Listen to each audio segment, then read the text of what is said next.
¿Alguna vez te has preguntado cómo se determina tu salario y por qué ganas esta cantidad? Hola, nosotros somos estudiantes de la licenciatura en Administración de la Universidad Veracruzana y en este video, como administradores, te explicaremos algunas de las tareas más importantes que se realiza dentro de una empresa cuando te desempeñas en el área de recursos humanos. En sí, algunas de las funciones que realiza un administrador en la administración de compensación específicamente dentro de una organización son evaluaciones de desempeño y sistema de incentivos financieros y compensación y evaluación de puestos. En este video vamos a hablar específicamente sobre la evaluación de puestos y uno de sus métodos más modernos, el método Hay. El método Hay fue promovido en 1943 por el visionario de el mismo apellido, Edward N. Hay, pionero de muchas de las prácticas fundamentales de la gestión humana y organizacional. A comienzos de la década de los 50, concibió la metodología de la evaluación de puestos. Su raíz proviene de una combinación entre el método de graduación por puntos y el de comparación de factores.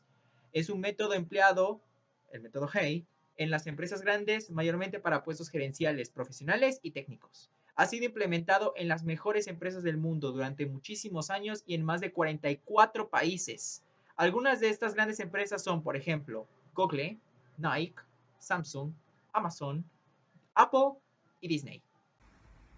La cuestión básica de cuánto debe de ganar un empleado en una empresa se puede determinar con facilidad con ayuda de la aplicación del método de evaluación de puestos Hay. Normalmente el proceso de esta metodología se compone de 5 pasos principales. El primer paso se refiere a la conformación de un comité de evaluación. El segundo paso se refiere a la determinación de los cargos a los cuales se aplicará. El tercer paso se refiere a la determinación de los factores y subfactores para poder realizar lo que es el cuarto paso, en donde se deben de determinar las matrices de valoración con puntuación Hay. Finalmente, se realiza el quinto paso, que se refiere a la comparación de los cargos. La conformación de un comité de valoración. Como podrás notar, un comité de valoración lo cumplen con facilidad aquellas empresas grandes, a diferencia de las empresas pequeñas, ya que éstas disponen de pocos puestos y de poco personal. Por lo tanto, no hay gran necesidad de disponer de un comité de valoración. Esta etapa consiste en que la empresa debe de convocar una reunión en donde estén presentes todos aquellos puestos gerenciales para que puedan determinar aspectos tales como los factores y los subfactores y así poder determinar igual la puntuación para cada puesto. El propósito de este comité consiste en recibir una inducción detallada para que todos puedan comprender lo que es el método Hay, cómo aplicarlo y cómo desarrollarlo para cada puesto. Determinar los cargos a los cuales se aplicará. Este paso se aplica a toda la población de cargos dentro de una empresa, siempre y cuando el análisis ocupacional de los mismos permita entender su importancia y dificultad. Esto debido a la facilidad que presentan para elaborar lo que son las curvas salariales. Esta etapa se refiere cuando se convoca a una reunión con el comité de valoración. Es importante definir los factores y los subfactores. La definición de estos las dará a conocer la empresa. No es igual en todas, eso hay que tenerlo claro. Sin embargo, el objetivo siempre va a ser el mismo, poder asignarle una puntuación correcta a un puesto en específico de acuerdo a la definición de la empresa de cada factor y subfactor correspondiente. Entonces, esta etapa consiste en el análisis de 3 factores comunes, que los vamos a llamar factores universales, dentro de los cuales se hace un total de 8 juicios independientes en relación a los diferentes subfactores de cada puesto. Vamos a recapitular cada uno de ellos, como lo podrán observar en la tabla que se presenta a continuación. Como podemos ver, tenemos 3 factores. Vamos a ir por cada subfactor correspondiente de acuerdo a cada factor. En la primera categoría, en el primer factor, tenemos a las habilidades. Esta se refiere a la suma de todas las actitudes necesarias para ejecutar la labor de forma aceptable, sea cual sea su adquisición. Tenemos como subfactores la número 1, habilidad especializada. Se refiere a aquellos puestos que comprenden todos aquellos conocimientos teóricos, prácticos, necesarios en materia de procedimientos, métodos, sistemas y o especialidades técnicas o científicas. En la número 2 tenemos una habilidad gerencial o administrativa. Se refiere a aquellos puestos que requieren de una capacidad o habilidad necesaria para integrar y armonizar las diferentes funciones dentro de la empresa. supone la necesidad de planear, organizar, dirigir, controlar y evaluar resultados. En la número 3 tenemos la habilidad en relaciones humanas. Se refiere a aquellos puestos que requieren de conocimientos y habilidades necesarias para comprender, motivar y desarrollar tanto a compañeros, superiores, subordinados e inclusive personas externas a la empresa.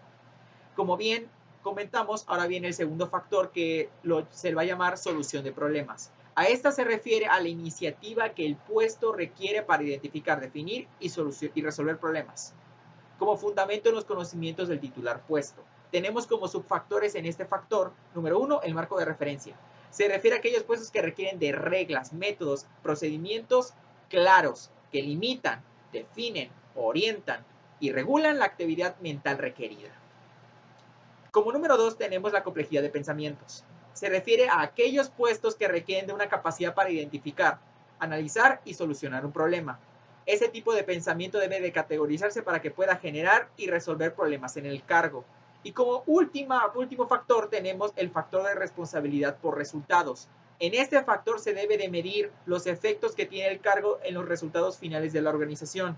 Tenemos, número 1, libertad de actuar. Se refiere a aquellos puestos que requieren de límites, reglas, procedimientos, etcétera, en donde el titular pueda actuar libremente y decidir por sí mismo el control de actuación. Número 2 es la magnitud.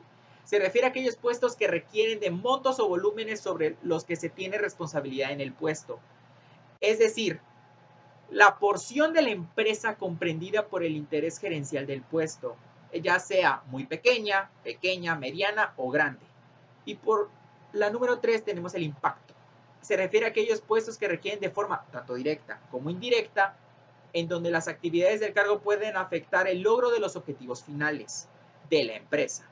El grado de participación que tiene el cargo en el logro de los resultados finales de la organización puede ser o remoto, contributario, compartido o primario.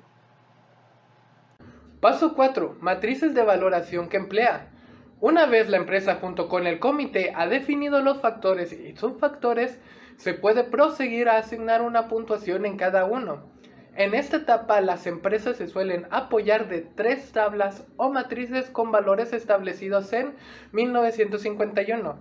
La primera tabla, la cual es factor de habilidad, pondera la destreza de captar, replicar e implementar una instrucción basándose en el nivel de relaciones humanas al enaltecer sus habilidades técnicas académicas, así como su amplitud de habilidad gerencial, es decir, ejecutar, supervisar, integrar y coordinar diversas funciones que giren alrededor de los objetivos de la empresa. Por su parte, la segunda tabla que conforma este proceso de evaluación de puestos es el factor de solución de problemas. Esta tabla mide la complejidad o facilidad que tiene un individuo para la solución de una problemática, partiendo de la solución más sencilla al elegir sin realizar ningún acto complejo de análisis hasta lograr medir características como la interpolación o interpretación, haciendo énfasis en adaptar, ejecutar pensamientos analíticos para lograr una diversificación de soluciones a una problemática. También pondera el proceso que desarrolla para llegar a estas soluciones. Y por último, la tabla número 3, la cual es el factor de responsabilidad, es la que mide la cantidad de responsabilidad que ejerce el puesto, así como que otros puestos están relacionados a él, instrucciones, procedimientos o prácticas previamente establecidos, recalcando la importancia de las consecuencias que se obtendrá al no seguir el adecuado funcionamiento de sus actividades dentro de la organización. Como quinto y último paso, tenemos la comparación de los cargos con las matrices. Para esta etapa se realizan 4 puntos muy importantes. El primero es que de manera colaborativa el comité de valoración y los integrantes de la empresa definen los valores superiores, los valores inferiores y los valores intermedios. Seguido a esto se realiza una sumatoria de dichos puntos. En el tercer lugar, se realiza un orden jerárquico de los puestos obtenidos de dichos puntos sumados anteriormente. Y para finalizar, solamente se realiza un análisis de los puestos correspondientes. Si nos damos cuenta, en este quinto paso estamos cumpliendo con la finalidad del método en sí. Dicha finalidad fue mencionada al principio de esta presentación.